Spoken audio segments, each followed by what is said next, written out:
ಈಗಲೇ ಚಂದಾದಾರರಾಗಿ ನಿಮ್ಮ ನೆಚ್ಚಿನ ಶೋಗಳನ್ನು ನೋಡಿ.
ಪರಮೇಶ್ವರ, ಇವ್ರ ಜೊತೆಗೆ ನಾನು ಹೋಗಿದ್ರೆ 2 ಸೀರೆ ದೇಪ್ಕೊಂಡು ಬರ್ಬೋದಾಗಿತ್ತು. ಮತ್ತೆ ಆ ಕರಿ ಕನ್ನಡಕ ಅವ್ರೇನೋ ಕೂಡ್ರ ತರ ಕಾಣಿಸ್ತಾ ಇದಾರೆ, ನಾನು ಹಾಕೊಂಡಿದ್ರೆ ಸ್ಟೈಲ್ ಆಗಿರ್ತಿತ್ತು. ಎಷ್ಟು ಚಂದ ಕಾಣಿಸ್ತಾ ಇದ್ದೀರಾ, ನನ್ನ ಕಣ್ಣಿಗೆ ಥೇಟ್ ಮಹಾರಾಣಿಯರ ತರ ಕಾಣಿಸ್ತಿದ್ದೀರಾ. ಏನ್ ಸ್ಟೈಲು, ಏನ್ ಲುಕ್ಕು, ಏನ್ ವಾಕು. ಅಬ್ಬಬ್ಬಬ್ಬಬ್ಬ, ನೋಡಕ್ಕೆ 2 ಕಣ್ಣು ಸಾಲದು, ಆ ದೇವ್ರು 2 ಕಣ್ಣು ಕೊಟ್ಟಿತ್ತಿದ್ರೆ. ಅತ್ತೆ, ನಿಮ್ಗೋಸ್ಕರ ಅಂತ ಸೀರೆ ತಗೊಂಡ್ ಬಂದಿದ್ದೀವಿ, ತಗೊಳ್ಳಿ. ಯಾರು ಕೊಡ್ಸಿದ್ರು, ಏನು ಎತ್ತ ಏನು ಕೇಳಬಾರ್ದು ಅಷ್ಟೇ. ಈ ಸೀರೆ ನನಗ ದೊಡ್ಡ ಗುಣ, ದೊಡ್ಡ ಗುಣ, ದೊಡ್ಡ ಗುಣ. ರೀ, ಏನೇನ್ ತಗೊಂಡ್ಬಂದಿದೀವಿ ಅಂತ ನೋಡಿ. ನನಗೆ ಸೀರೆ, ನಿಮ್ಗೆ ಶ್ರಾವಣಿಯಮ್ಮವರು ಬಟ್ಟೆ ತಗೊಂಡ್ರು. ಅಯ್ಯೋ ಶ್ರಾವಣಿಮ್ಮ, ನನಗ್ಯಾಕೆ ಬಟ್ಟೆ ತರಕ್ ಹೋದ್ರಿ? ಸುಬ್ಬುಗ್ ತರದಲ್ವಾ?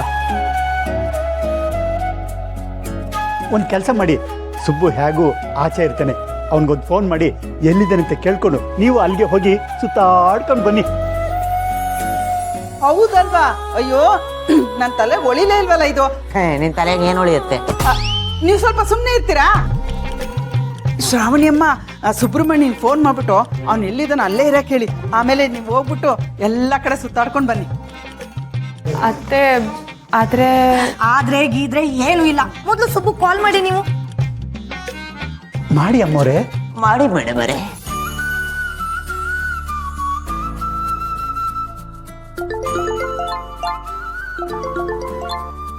ಹೇಳಿ ಮೇಡಮ್. ಎಲ್ಲಿದ್ದೀರಾ ಮೇಡಮ್, ಈಗ ಮನೆಗೆ ಹೊರಡ್ತಾ ಇದೆ. ಹೇಳಿ. ಬೇಡ ಬೇಡ, ನೀವು ಮನೆಗೆ ಬರಬೇಡಿ. ನಾವು ಯಾವಾಗಲೂ ಪಾನಿಪುರಿ ತಿಂತಿದ್ವಲ್ಲ, ಆ ಜಾಗಕ್ಕೆ ಬಂದ್ಬಿಡಿ.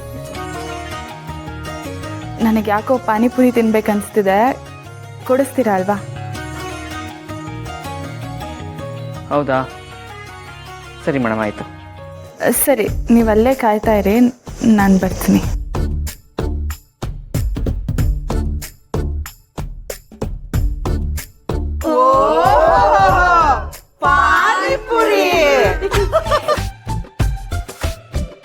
ಮೇಡಮ್ರೆ, ಮಾವಿನಕಾಯಿ ತಿನ್ಬೇಕು ಅಂತ ಆಸೆ ಆಗ್ತಿಲ್ವಾ?